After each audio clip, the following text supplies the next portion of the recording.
Je vous propose de vous installer confortablement et de fermer les yeux pour mieux vous concentrer sur votre respiration.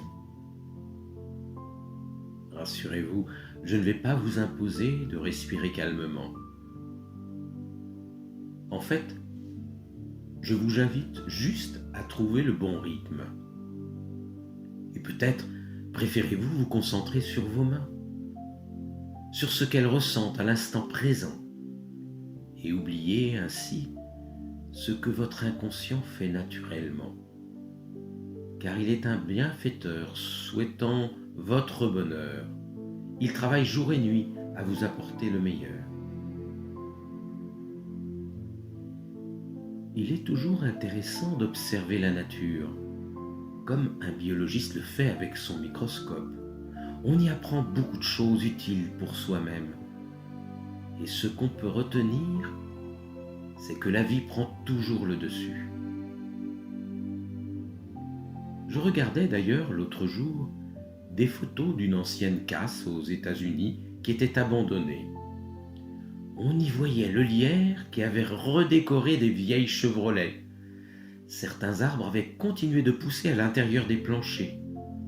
Ensuite, il y avait une série de photos d'un parc d'attractions déserté, et là aussi, les enfants avaient laissé place à des plantes. La vie avait laissé place à la vie.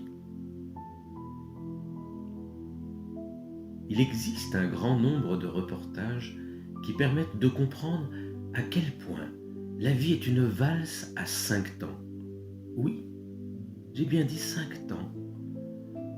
Le printemps, l'été, l'automne, l'hiver et transition. C'est le nom de la 5e saison, une transition pour renaître au printemps. Mais bien sûr, on n'en parle jamais.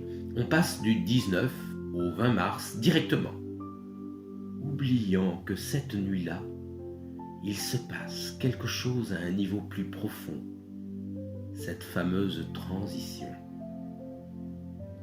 Alors, à travers les histoires que je vais vous raconter, le biologiste qui sommeille en vous va pouvoir étudier la vie, l'observer et en retirer les conclusions nécessaires à son avancée. On dit que savoir permet d'éviter les peurs, et si au contraire, c'était les peurs qui empêchaient de savoir, méditez cela, maintenant ou tout à l'heure, quoique vos peurs seront déjà envolées, laissant place à la sérénité.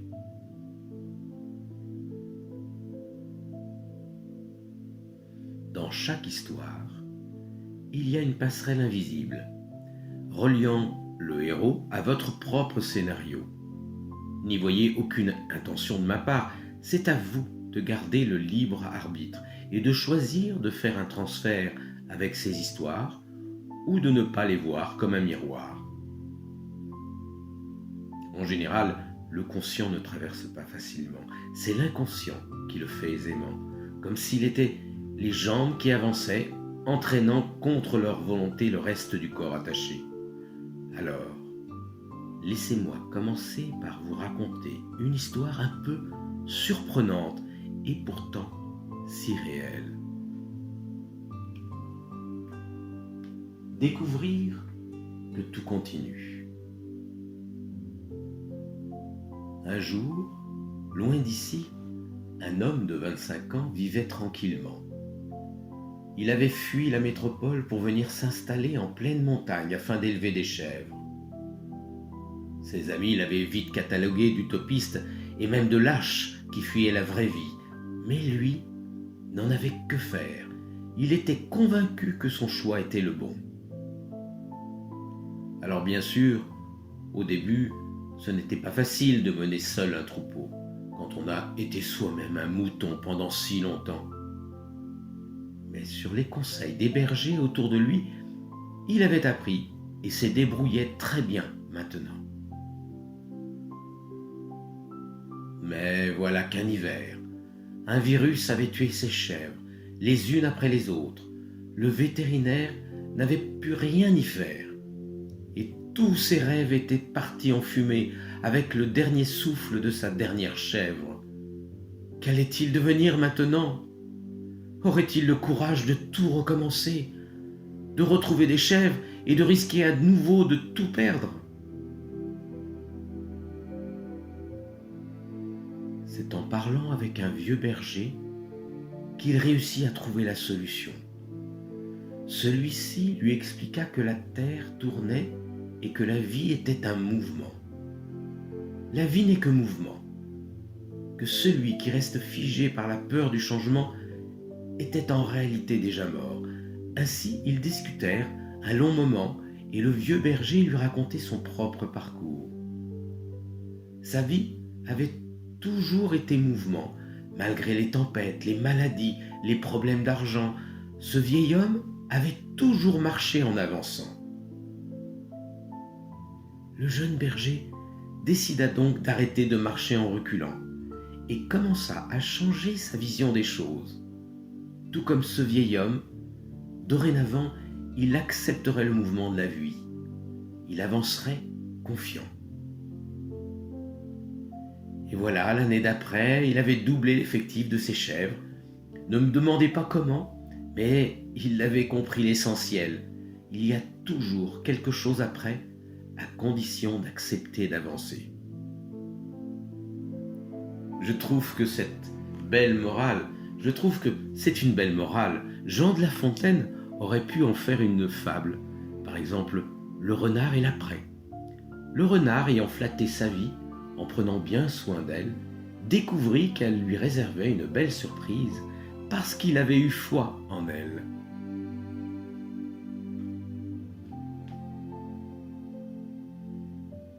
Alors je vais vous raconter une deuxième histoire.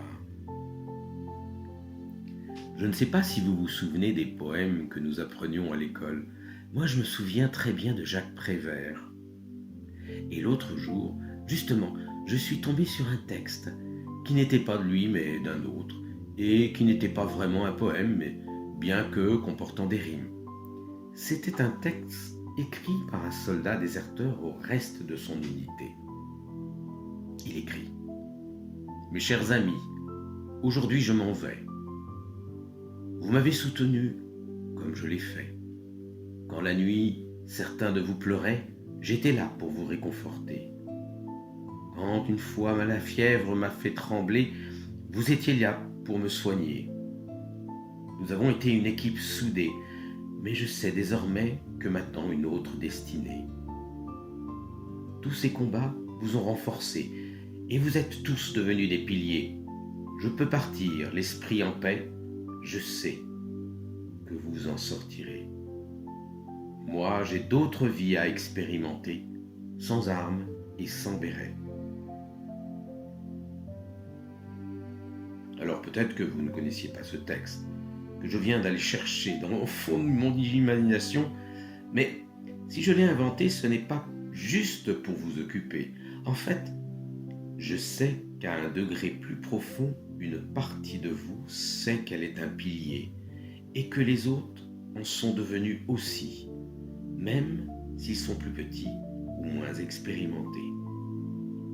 On a tendance à s'inquiéter parce qu'on oublie que le monde est bien fait, que c'est un passage de relais. Comme une entreprise, avant de partir en retraite, les anciens transmettent leur savoir aux nouveaux arrivés. Finalement, tout n'est qu'un passage de relais, même si cela arrive avant que les autres ne soient prêts. Une fois qu'ils ont le bâton dans les mains, ils ne peuvent plus qu'avancer. Et c'est parce qu'ils avancent seuls qu'ils peuvent gagner. On sait que la vie est un jeu d'équipe, mais on ne court pas forcément en même temps. Il y a toutes sortes de courses, des courses d'obstacles ou de relais. Ce qui compte, c'est de toujours avancer, en arrêtant de se retourner.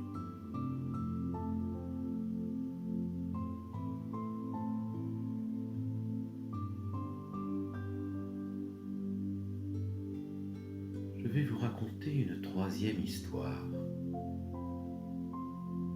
en lien avec la peur de n'avoir pu faire tout ce qu'on voulait, d'avoir des regrets. faut vivre maintenant à 200 à l'heure, à 200%.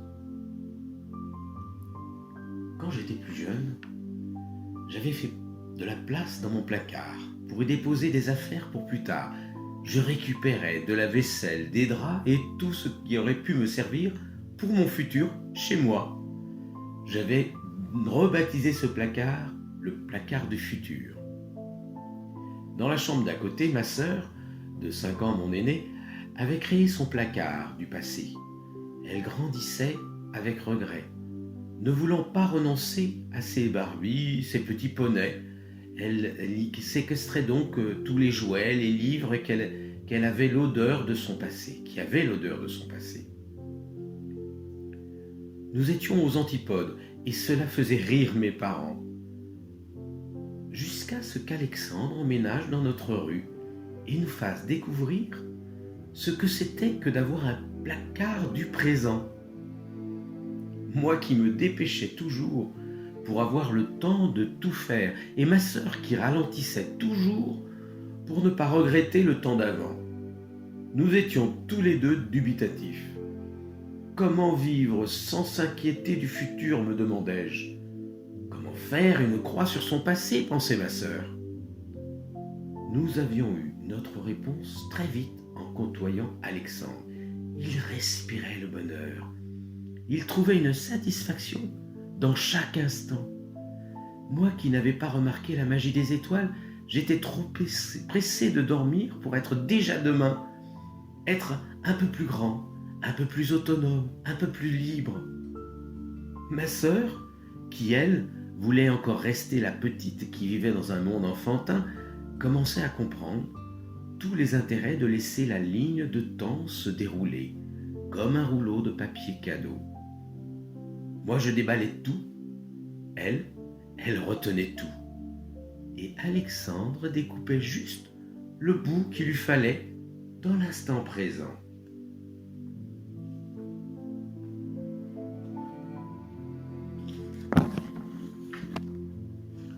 Bien sûr, il nous a fallu quelque temps pour changer ses habitudes. Mais cela a vraiment aidé, nous a aidé à être plus heureux. On a parfois peur que le rideau de la scène descende avant que la pièce ne soit jouée en entier. Parfois, au contraire, on voudrait retenir le temps pour qu'elle ne s'arrête pas. Comment trouver l'équilibre ? Comment trouver l'équilibre ? Tout simplement en profitant de l'instant présent, qui est un cadeau à déballer à tout instant.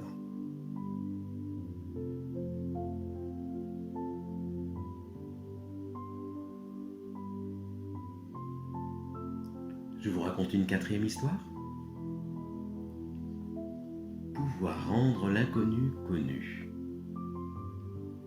J'aimerais maintenant vous parler d'un homme dont le métier était de remplacer les vitraux dans les églises, comme le faisaient son père et son grand-père.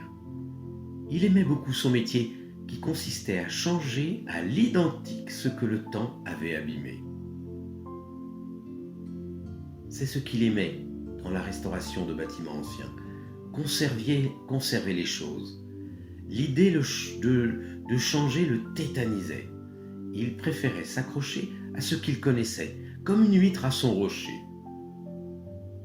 C'est pour cela qu'il vivait dans une maison en face de chez ses parents, qu'il relisait 100 fois les mêmes livres, vérifiait chaque jour que le gaz était bien coupé, que son téléphone était bien raccroché. Sa vie était chronométrée, orchestrée selon un grand compositeur français, Hubert von Anke. Mais voilà, une tempête fit tomber un arbre sur l'église et cassa un des vieux vitraux. Impossible de recoller tous les morceaux ou de reconstruire à l'identique. Il fallait repartir de zéro. Il savait que le vitrail représentait une scène de Jérusalem. On savait qu'il y était des personnages, mais on avait oublié la couleur de leurs vêtements. Alors, on refit à peu près le même vitrail, mais pas exactement. Quand l'homme découvrit le nouveau vitrail, il sentit ses mains trembler. La couleur du vêtement d'un des apôtres avait changé. Il refusa de l'installer. On tenta de le raisonner, mais c'était plus fort que lui. S'il installait ce vitrail, un malheur allait lui arriver. Il en était persuadé. En fait, au fond de lui, son cerveau avait mal associé le changement. Au lieu d'associer changement égale bonheur, comme il était coutume de faire, il n'avait pas dissocié changement de grand malheur. Tout cela parce que le premier changement qu'il avait vécu avait été source de peur, de souffrance, alors même qu'il était au chaud dans un océan de calme dans le ventre de sa mère. Perçu avait été tempête, contradiction, paroi qui se resserre et étouffe. Mais il avait gagné. Il aurait dû associer changement égale vie. Ainsi, il aurait pu comprendre que la vie est un mouvement et que c'est l'absence de mouvement et de changement qui en est le contraire. Peut-être qu'un jour, il entendra une histoire capable de laisser et de l'aider à apaiser le bébé qu'il a été. Peut-être qu'il associera changement au plaisir de respirer, de découvrir de nouvelles choses, d'avancer de surprise en délices. En attendant qu'il trouve la solution, je lui souhaite de savourer chaque instant de sa vie. Moi je dis que la mort est une grande pédagogue. Elle nous apprend à quel point nous aimons la vie. Si nous vivons 1000 ans, c'est comme si les montagnes russes duraient 100 ans. C'est parce que c'est court et intense qu'on se sent vivant, se sentir vivant. Alors, peut-être que vous pourrez vous mettre en mouvement, car les aiguilles du temps, tant qu'elles trottent, vous rappellent que vous êtes vivant et que c'est maintenant qu'il faut profiter de votre vie.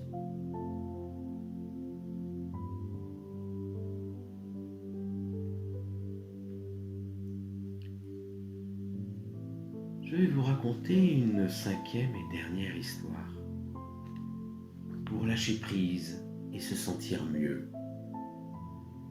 Cette histoire pourrait être celle de beaucoup de gens, mais peut-être en ressemblant à la mienne, elle fera écho à la vôtre.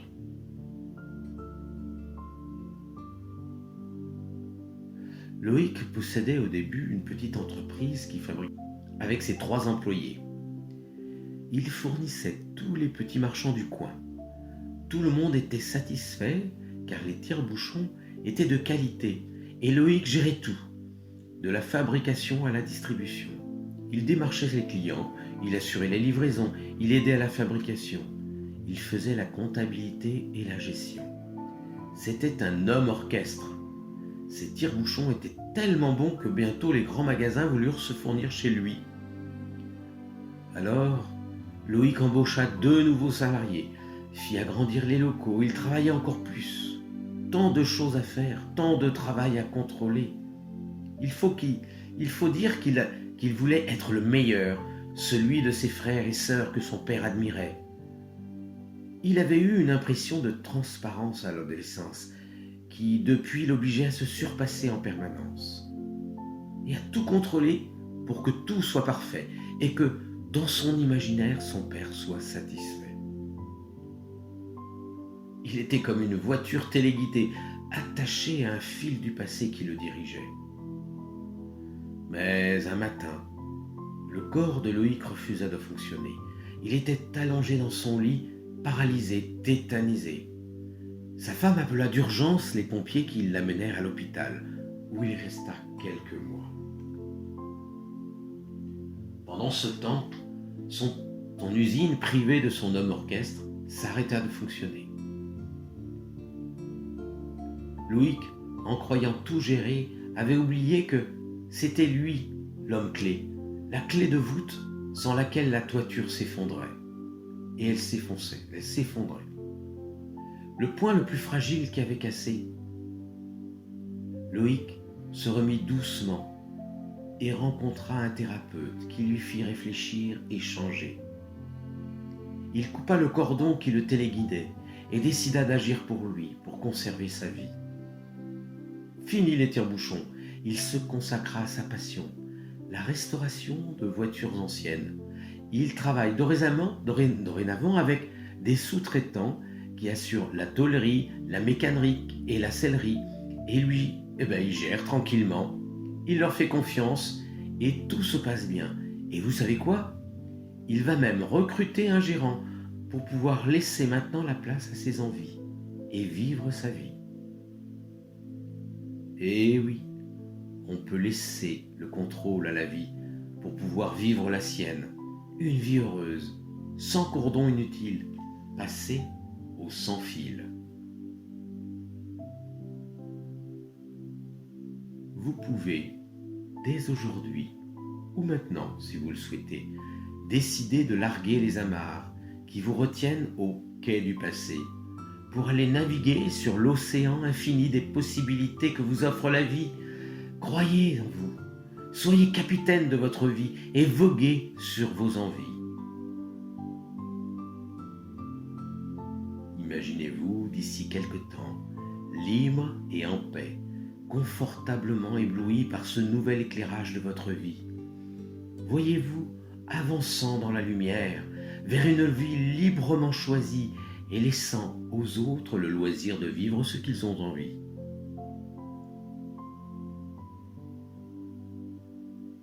Alors, calme et en paix, pouvant vous autoriser à vous sentir bien et allégé, délesté du poids du passé, que ce soit maintenant ou à la fin de ce rêve éveillé. Vous allez pouvoir revenir en douceur vers ce présent qui vous ouvre les portes de l'avenir et autoriser vos paupières à s'ouvrir. D'ici quelques instants, vous allez pouvoir revenir en douceur à la réalité, sentant le potentiel de vivre joyeusement et en toute sérénité que vous avez.